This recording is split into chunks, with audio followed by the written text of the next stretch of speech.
En la iglesia conventual de San Pablo, en Valladolid, yacen los duques de Lerma, dos de los personajes con mayor relumbrón históricos enterrados en la ciudad. Y bueno, Francisco de Sandoval y Rojas nació en 1553 53, y falleció en 1623, conocido como el duque de Lerma, como había dicho.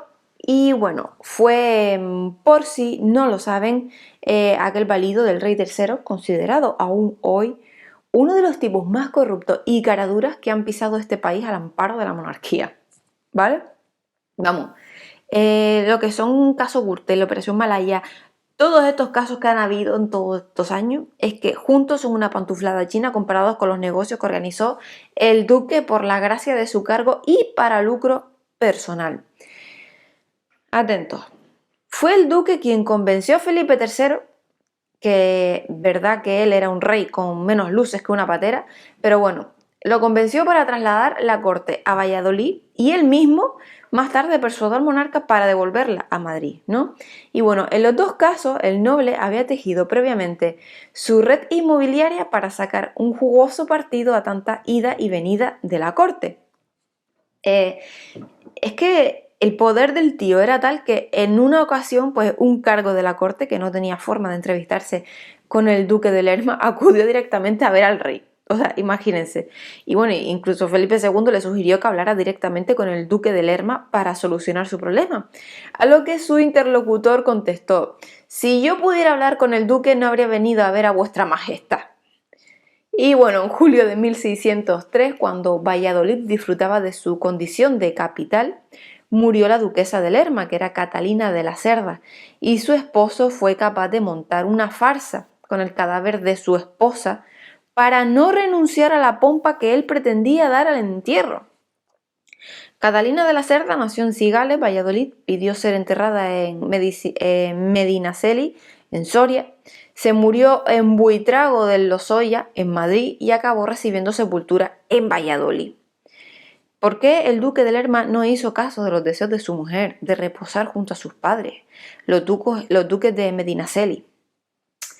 Porque sus ínfulas de grandezas exigían la presencia de toda la aristocracia asistiendo al sepelio de la duquesa, y si lo hubiera enterrado en Medinaceli, pues no habría acudido ni el tato. ¿Vale?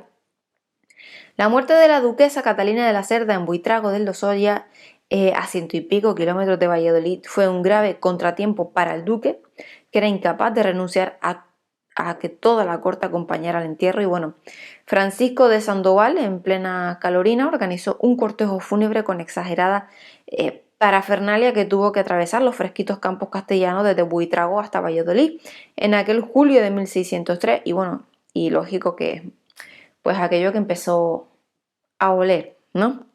Cuando la caravana fúnebre llegó a la capital, la situación era ya del todo insostenible, pero no por ello el duque de Lerma iba a renunciar a ver a toda la corte asistiendo a los funerales de su mujer.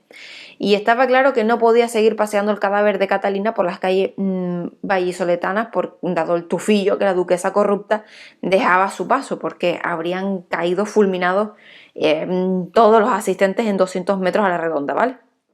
El duque enterró a su esposa a toda prisa donde estaba previsto, que era en el convento de San Pablo, pero sin que nadie se percatara de la maniobra, y es que ordenó que se tomara otro ataúd, que se llenara de piedras simulando el peso de la muerta, y que fuera este féretro el que se paseara por la capital. Y allí estuvo toda la corte integrando el cortejo fúnebre de un ataúd sin muerto. Los presidentes y miembros de los consejos, los grandes de España, el arzobispo de Zaragoza, el cardenal de Toledo y el obispo de Valladolid, bendiciendo un féretro lleno de piedras en lo que fue una de las farsas más sonadas del duque de Lerma.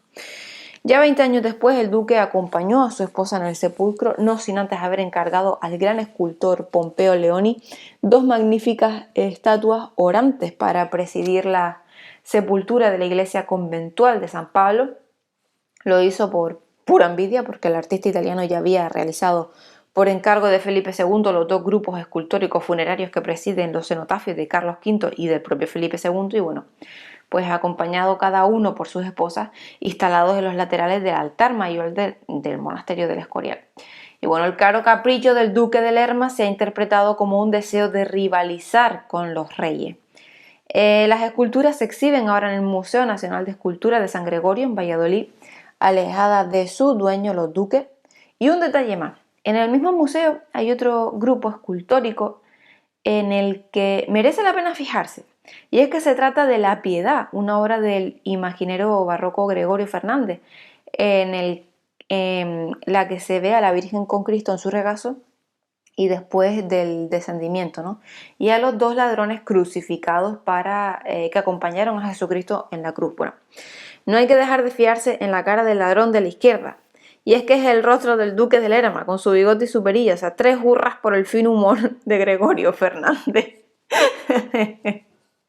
Espero que les haya gustado el audio de hoy y bueno, volvemos con más mañana. Que tengan un grandioso día. Hasta luego.